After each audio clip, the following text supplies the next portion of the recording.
we asked you which U.S. president is considered the best golfer, and the answer is B, John F. Kennedy. Been known to break 80, shoot 80 fairly consistently, 10 handicap. Also was one of the youngest presidents ever. Look at that golf swing. It's a good golf swing, little fall back in that, but obviously smiling. Good rhythm in that, great balance.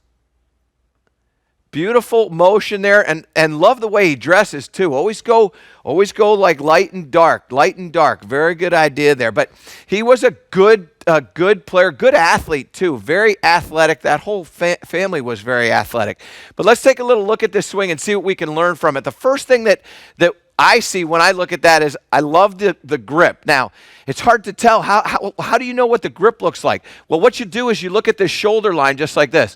And you see when the shoulder line is going up like that, that happens because the grip is a little bit stronger in the lead hand. That's going to pop that shoulder up, and that's going to get control over the face. So that's one of the most important parts here is making sure we hold this club properly and getting set up properly. So many times we get those shoulders set in an open position and they're level. That's going to predict that we're going to hit a pull shot or possibly even a big cut. Now, when we start to take the club back, what you're going to see is that it's a little bit of a different wrist set. It's a late wrist set, but when he gets up to the top here, what you're going to notice is that club face is in what we call a shut position. So in other words, that club is looking very much like that. That club face is pointing up to the sky. That's going to get rid of that slice. We want to make sure we get rid of the slice. And then all you do from there is take that and transport that down into impact, which is in effect what he does. He rotates the body down, keeps going through. Look at that impact position. Shaft's going to have some nice lean to it. I mean, it's no wonder that he was a 10 handicap. And think about that as a president. You're not getting a chance to play a lot of golf.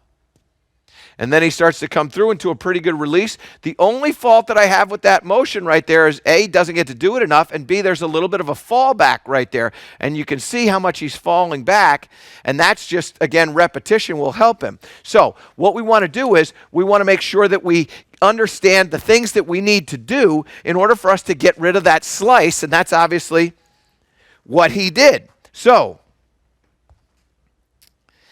address position. When we set up, we're making sure that we get that lead hand into a stronger position. That's going to get that shoulder up into the air, and that's going to allow the shoulders to get square, but we're also going to have a chance to shut the face. And as we start to shut that club face like that, what we're going to end up doing is we're going to end up getting that club closed. Look at that at the top there. That's going to get rid of that slice. So, up here like this. Now, yeah, if we can get that camera 2 there, Savvy. Beautiful. Now, do you see the club face right there? That's almost in a parallel position to my forearm, this arm right here, and this club face right there. It's maybe even a little bit more close to that. That's what's going to make sure that I have the club face in the right position to get rid of that slice. So now what I'm doing is I'm here, and now I hit that, and what you're going to see is that golf ball is going to start down the left, and it's going to go a little bit to the left. That's what happens when you get the setup position in the proper position. That shoulder is going to be an indicator of what you're doing with your grip. So as you start to pay attention to how your shoulders are positioned at the address, realize that that lead shoulder needs to be higher than the trail shoulder. And the reason why is that when we get into the address and I'm gripping that club, my trail hand is on the club lower than my lead hand. That means that this shoulder should be lower than this shoulder. My trail shoulder should be lower than my lead shoulder.